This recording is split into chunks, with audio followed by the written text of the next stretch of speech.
വളരെ അഭിമാനത്തോടു കൂടിയാണ് ഞാൻ നിങ്ങളുടെ മുന്നിൽ നിൽക്കുക.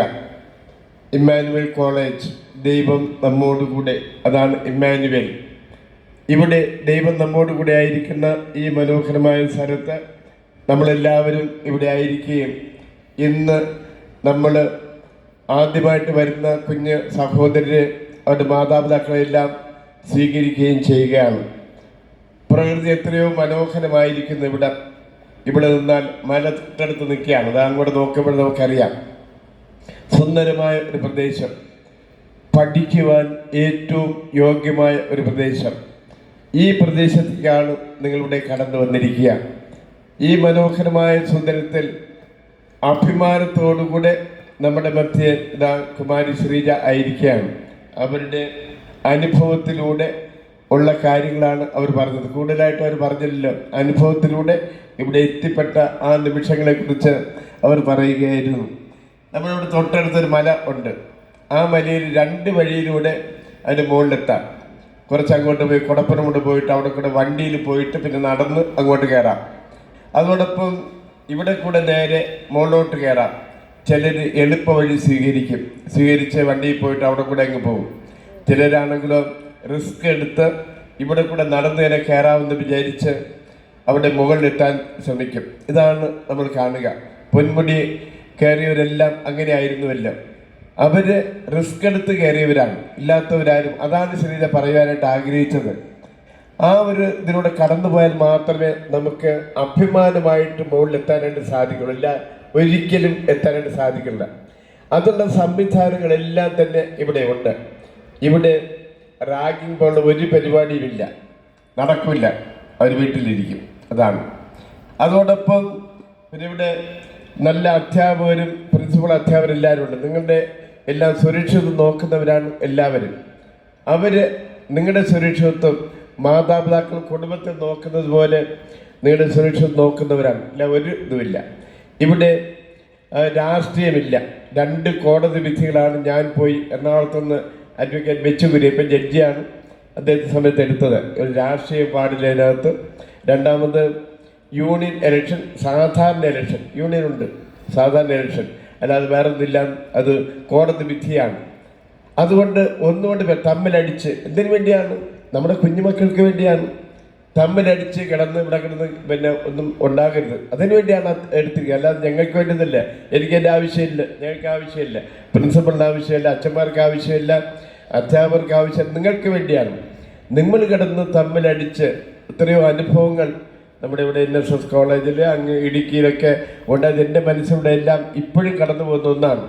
ഈ ഇലക്ഷൻ സമയത്ത് കുത്തിക്കൊന്ന അനുഭവങ്ങളെല്ലാം, ഞങ്ങൾ നേരിട്ട് കുത്തിക്കൊന്ന അനുഭവങ്ങളെല്ലാം എൻ്റെ മനസ്സിൽ ഇപ്പോഴും നിറഞ്ഞു നിൽക്കുകയാണ്. അതൊന്നും തന്നെ ഇവിടെ ഇല്ല. മാതാപിതാക്കളുടെ ആ മക്കളെ സുരക്ഷിതമായി ഇവിടെ കാത്തു പാലിക്കുക. പക്ഷെ ഒന്നേ ഉള്ളൂ, അവർ പഠിച്ച് മിടുക്കരാകുക. അതാണ്. ഞാൻ നമ്മുടെ ശ്രീജയോട് ഞാൻ പല പ്രാവശ്യം ഇടപെട്ട സമയത്ത് ഞാൻ ഒരു പ്രാവശ്യം ചോദിച്ചു, ശ്രീജ, മാതാപിതാക്കൾക്ക് അഭിമാനമായിരിക്കുമല്ലോ ശ്രീജ ഞാൻ IAS കിട്ടിയെന്ന് അറിഞ്ഞാൽ. അപ്പോഴും പറഞ്ഞതെന്നറിയാം, പിന്നെ എൻ്റെ IAS കിട്ടിയ പിന്നെ ശ്രീജയുടെ മാതാപിതാക്കളല്ല, അവർക്ക് അഭിമാനം ഇല്ലേ? ഇതാണ് പറഞ്ഞതാണ്. എൻ്റെ മനസ്സിൽ നിറഞ്ഞു നിൽക്കുന്ന ഒന്നാണ്. രണ്ടാമതായിട്ട് ശ്രീജ ചെയ്തത് എന്താണെന്നറിയാമോ? അവൾ മാതാപിതാക്കൾ ഒന്നും ഇവിടെ സൂചിപ്പിച്ചു പോയി. അവർക്ക് സാമ്പത്തികമായിട്ട് ഒന്നുമില്ല, പക്ഷെ അവർക്ക് മക്കളെ പഠിപ്പിക്കണം എന്നുള്ള ആർജവും കരുത്തും അവരുടെ മനസ്സിലുണ്ടായിരുന്നു. അപ്പൻ രാവിലെ സൈക്കിൾ എടുത്ത് തിരുവനന്തപുരത്ത് പോയി ജോലി ചെയ്ത് പിന്നെ ചെറിയ തുച്ഛമായ വരുമാനം കൊണ്ട് ഇങ്ങനെ വീട്ടിൽ നോക്കി. അമ്മയാണെങ്കിലോ MA വരെ പഠിച്ചവർ. അവിടെ പറഞ്ഞല്ലേ, അമ്മ കൊടുത്ത മോട്ടിവേഷൻ കൂടെ പറഞ്ഞു കഴിഞ്ഞു.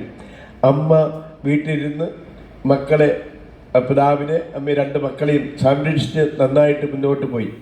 അപ്പോൾ അവരുടെ പണമൊന്നുമല്ല, അതിനേക്കാൾ ഉപരിയായി നൽകിയ ആ കരുത്താണ് ശ്രീജ ഇവിടെ എത്തിക്കാനായിട്ട് കാരണമായത്. ശ്രീജ 10ാം ക്ലാസ്സിന് പിന്നെ പോയപ്പോൾ 10ാം ക്ലാസ് കഴിഞ്ഞ് എഴുതി വെച്ചു എല്ലാത്തിനും A+. ഇവിടെ വീട്ടിൻ്റെ കിടക്കുന്നതിൻ്റെ കട്ടിൻ്റെ അടുത്ത് ശ്രീജ എഴുതി വയ്ക്കുമായിരുന്നു. എല്ലാം 10ാം ക്ലാസ്സിൽ A+. 12ാം ക്ലാസ് കഴിഞ്ഞപ്പോഴും എല്ലാം പിന്നെ 12 അത് 1200 മാർക്ക്, അങ്ങനെ എല്ലാം ടോപ്പറായിരുന്നു. അവിടെ എഴുതി വെച്ചു. ഒന്നുകൂടെ എഴുതി വെച്ചു.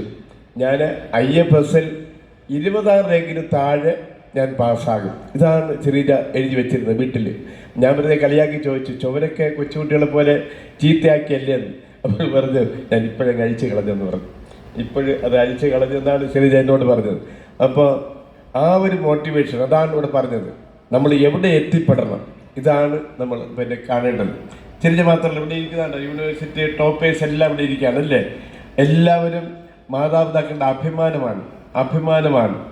നിങ്ങളും എനിക്ക് പറയേണ്ടതാണ്, ശ്രീജയെ പോലെ ഇവിടെ ഇരിക്കുന്നവരെ പോലെ മാതാപിതാക്കളുടെ അഭിമാനമായിട്ട് മാറണം. അത് മാറണമെങ്കിൽ അത് ശ്രീജ പറഞ്ഞു കഴിഞ്ഞു.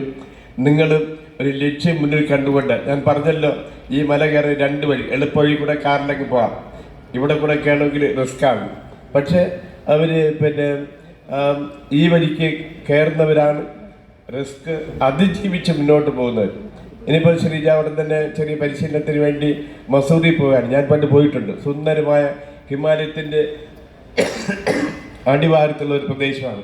ഇവിടെ നിന്നാൽ അപ്പുറത്ത് ഇങ്ങനെ ഹിമാലയം ഇങ്ങനെ നിൽക്കുന്നത് കാണാം, സുന്ദരം. അവിടെയാണ് അവരിതിൻ്റെ IFSൻ്റെ പിന്നെ അവസാനത്തെ കോച്ചിങ്ങിന് വേണ്ടിയൊക്കെ പോകാനായിട്ട് പോവുക. അപ്പോൾ നിങ്ങളുടെ ജീവിതത്തിൽ എനിക്ക് പറയാനുള്ള അത്രയേ ഉള്ളൂ, ഇവിടെ നമ്മൾ അടിച്ച് പൊളിക്കുക എന്നുള്ളത്, ഇവിടെ വെറുതെ ജീവിച്ച് മുന്നോട്ട് പോകാം. എങ്ങനെയും ജീവിച്ച് പോകാം. നമ്മുടെ റിസ്ക് എടുത്ത് പഠിച്ച് നല്ല മിടുക്കരായി തീരുക, അതാണ് മാതാപിതാക്കളുടെ സ്വപ്നം. കഷ്ടപ്പെട്ടാണ് മാതാപിതാക്കൾ നിങ്ങളിവിടെ അയച്ചിരിക്കുക. നിങ്ങളും അവിടെ അഭിമാനമായിട്ട് മാറണം. അഭിമാനം മാറുന്നത് തോന്നിയാസം കാണിച്ച് തെമ്മാടിത്തരം കാണിച്ച് അല്ല, അത് നടക്കില്ല, ഇതിനകത്ത് നടക്കില്ല. പിന്നെ മറിച്ച് നിങ്ങൾ നല്ല മിടുക്കരായിട്ട് ശ്രദ്ധാപൂർവ്വം വേഗത്തിൽ പഠിച്ച് മിടുക്കരായി, അന്നുള്ള പാഠങ്ങൾ അന്ന് പഠിച്ച് മിടുക്കരായിട്ട് നല്ല നിലയിൽ എത്തിച്ചേരുക എന്നുള്ളതാണ്. ഇവിടെ പഠിച്ച പലരും, ഇപ്പോൾ അമേരിക്കയിലെ ഒരു യൂണിവേഴ്സിറ്റിയിൽ പ്രൊഫസറായിരിക്കുന്ന ഫിനോഷ് ഉണ്ട്. ഇവിടെ ഫിസിക്സ് പഠിച്ച് പോയ ആളാണ്. ഇപ്പോഴവിടെ നല്ല പ്രൊഫസറായിട്ട് നന്നായിട്ട് ഇവിടെയൊക്കെ വന്നിട്ടുണ്ട്, പല പ്രാവശ്യം ക്ലാസ്സിനൊക്കെ വന്നിട്ടുണ്ട്. അവരെ പോലെ മിടുക്കരായിട്ട് ലോകത്തിൽ നന്മ നിറഞ്ഞവരായിട്ട് മറ്റവർക്ക് നന്മ ചെയ്ത് ജീവിക്കുന്നവരായിട്ട് നിറഞ്ഞു നിൽക്കാൻ നിങ്ങൾക്ക് സാധിക്കണമെന്ന് പ്രാർത്ഥിച്ചുകൊണ്ട്, നിങ്ങൾക്ക് എല്ലാ വിജയവും ആശംസിച്ചുകൊണ്ട്, എല്ലാ അർത്ഥത്തിലും നല്ലൊരു അനുഗ്രഹീതമായ ഒരു സാന്നിധ്യ ജീവിതം ഇവിടെ ഉണ്ടാകണമെന്ന് പ്രാർത്ഥിച്ചുകൊണ്ട്, നിങ്ങൾക്കെല്ലാം നന്മ അനുമോദനങ്ങൾ അർപ്പിച്ചുകൊണ്ട് എൻ്റെ വാക്കുകൾ അവസാനിപ്പിക്കുന്നു. ദൈവം നിങ്ങളെ അനുഗ്രഹിക്കട്ടെ.